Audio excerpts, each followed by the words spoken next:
आज Doubtnut app download करें। Doubtnut पर अपने सभी गणित, रसायन विज्ञान, भौतिक विज्ञान और जीव विज्ञान के डाउट्स का करो सफाया।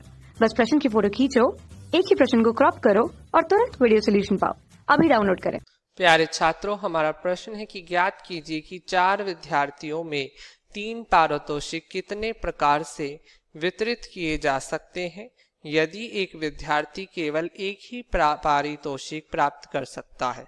तो आइए हम इस प्रश्न को हल करते हैं। अब देखिए सबसे पहले हम इस प्रश्न का अर्थ समझ लेते हैं। हमारे पास 3 पारितोषिक है, ठीक है, और हमारे पास कुल 4 विद्यार्थी हैं, ठीक है। तो हमारे पास कुल कितने विद्यार्थी हैं? अभी 4 विद्यार्थी हैं। अगर हम पहले पारितोषिक की बात करें, ये दूसरा है, तीसरा। अगर हम पहले पारितोषिक की बात करें, अभी वितरण हुआ नहीं है, तो चारों में से कोई भी एक विद्यार्थी इस पारितोषिक को ले सकता है। तो इस पारितोषिक को प्राप्त करने की कितनी संभावनाएं हमारे पास हो गए? 4 विद्यार्थी। चारों में से कोई भी एक विद्यार्थी इस पारितोषिक को ले सकता है। तो पहले पारितोषिक को प्राप्त करने के प्रकार 4, ठीक है।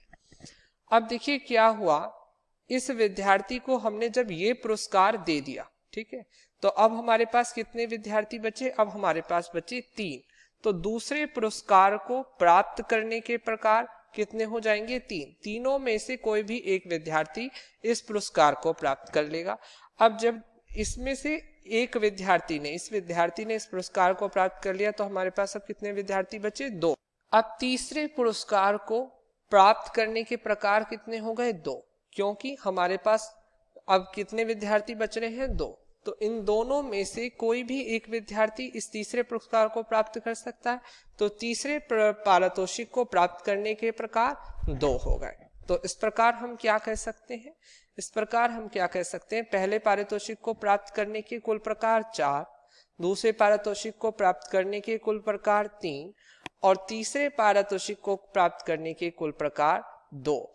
तो चारों विद्यार्थियों में 3 पारितोषिक को प्राप्त करने के प्रकार क्या गए? 4 तिया 12 और 12 दूनी 24। क्योंकि ये घटना एक निश्चित क्रम में हो रही है, इसलिए हमने गुणा करी, ठीक है। 4 तिया 12, 12 दूनी 24, ठीक। अब हम इसे सही ढंग से प्रश्न को हल कर लेते हैं, ये आपके समझाने के लिए था। तो हमारे पास 4 विद्यार्थियों में 3 पारितोषिक को वितरित करना है।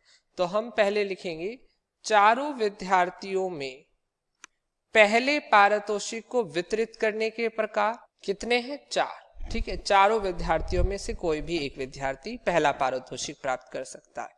अब जब 4 विद्यार्थियों में से कोई एक विद्यार्थी पहला पारितोषिक प्राप्त कर लेगा, तो विद्यार्थियों में दूसरे पारितोषिक को प्राप्त करने कितने आएंगे? 3, ठीक है। इसी प्रकार विद्यार्थियों में तीसरे पारितोषिक, अब देखिए 2 पारितोषिक बढ़ चुके हैं, तो अब हमारे पास 2 विद्यार्थियों को पारितोषिक दे दिए गए, ठीक है। तो अब विद्यार्थी कितने रह गए? 2। तो तीसरे पारितोषिक को वितरित करने के प्रकार हमारे पास कितने रह गए? 2। विद्यार्थियों में तीसरे पारितोषिक को वितरित करने के प्रकार कितने आ गए? 2, ठीक है। तो इस प्रकार आप क्या कह सकते हैं? चारों विद्यार्थियों में 3 पारितोषिक को वितरित करने के कुल प्रकारों की संख्या या कुल प्रकार, जबकि एक विद्यार्थी को केवल एक ही पारितोषिक मिले, 4 गुणा 3 गुणा 2 या 4 तिया 12, 12 दूनी 24, ठीक है। तो 4 विद्यार्थियों में 3 पारितोषिक को वितरित करने के प्रकार, जबकि एक विद्यार्थी केवल एक ही पारितोषिक प्राप्त कर सकता है। और यही आपके इस प्रश्न का उत्तर है। धन्यवाद। कक्षा 6 से 12वीं से लेकर नीट, IIT, JEE वो एडवांस के लेवल तक 1 करोड़ से ज्यादा छात्रों का भरोसा। आज ही डाउनलोड करें डाउटनेट ऐप या व्हाट्सएप करें अपने सारे डाउट्स 8400 400 400 पर।